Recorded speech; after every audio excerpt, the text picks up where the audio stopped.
Who am I, or who is I? It's funny because I tell people not to code switch when they say it, so thank you. I am a storyteller who is inspired by my friend circle of other storytellers. There's all these amazing artists right now, most of whom who are Black, that are in my friend circle, that are just creating very brave and amazing work. People like Ava DuVernay, Ryan Coogler, Justin Simeon, Khalil Joseph, and then other folks like Ta-Nehisi Coates, who doesn't work in film at all. And I feel like the work they make, I try and pay attention to because it keeps me, not just on my toes, but it keeps me sort of inspired to also tell my own stories in as visceral a way as possible.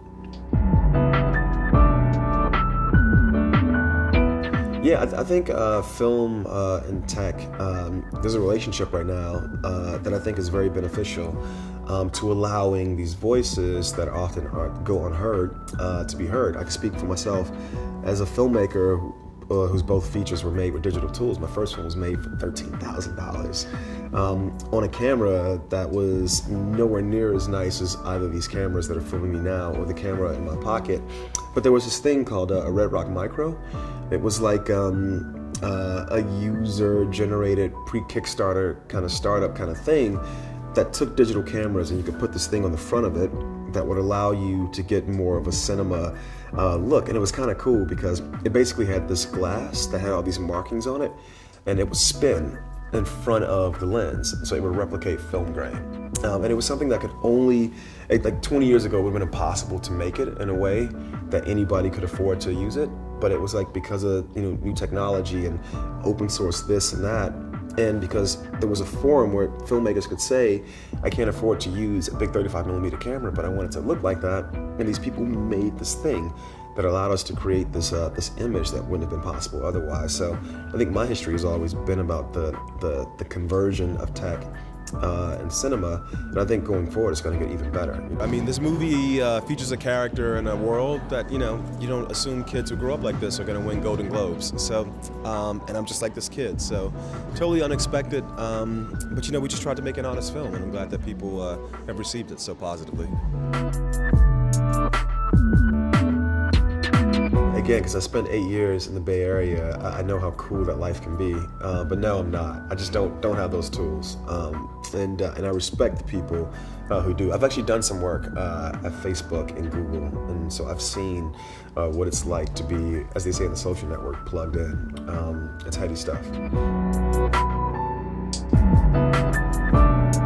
Yeah, I built some kind of open source, like either color grading or screenwriting, formatting program, because those are the two barriers I see to entry to people who maybe don't come from these middle class or upper middle class backgrounds where they've been exposed to those tools, because there's always a learning curve, and I try to build something that could reduce the learning curve.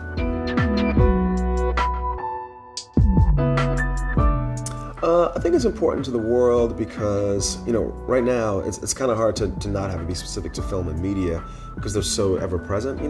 Everybody has screens. I mean, no matter where you go in the world, there's going to be some kind of screen, whether it's on a phone or a computer or a laptop. Just we're always seeing images. And so I think it's important to vary those images, and make them, as diverse as the population of the planet is, because for a long time, the imagery that is projected out to the rest of the world has not been as reflective of the world is actually reaching. What he has done is he's focused on a subject that back in the United States, people don't really talk about with any kind of consistency or depth. That is Black urban America and gay Black urban America. But he's also done it with incredible candor, with incredible honesty. He's given these characters real texture and complexity.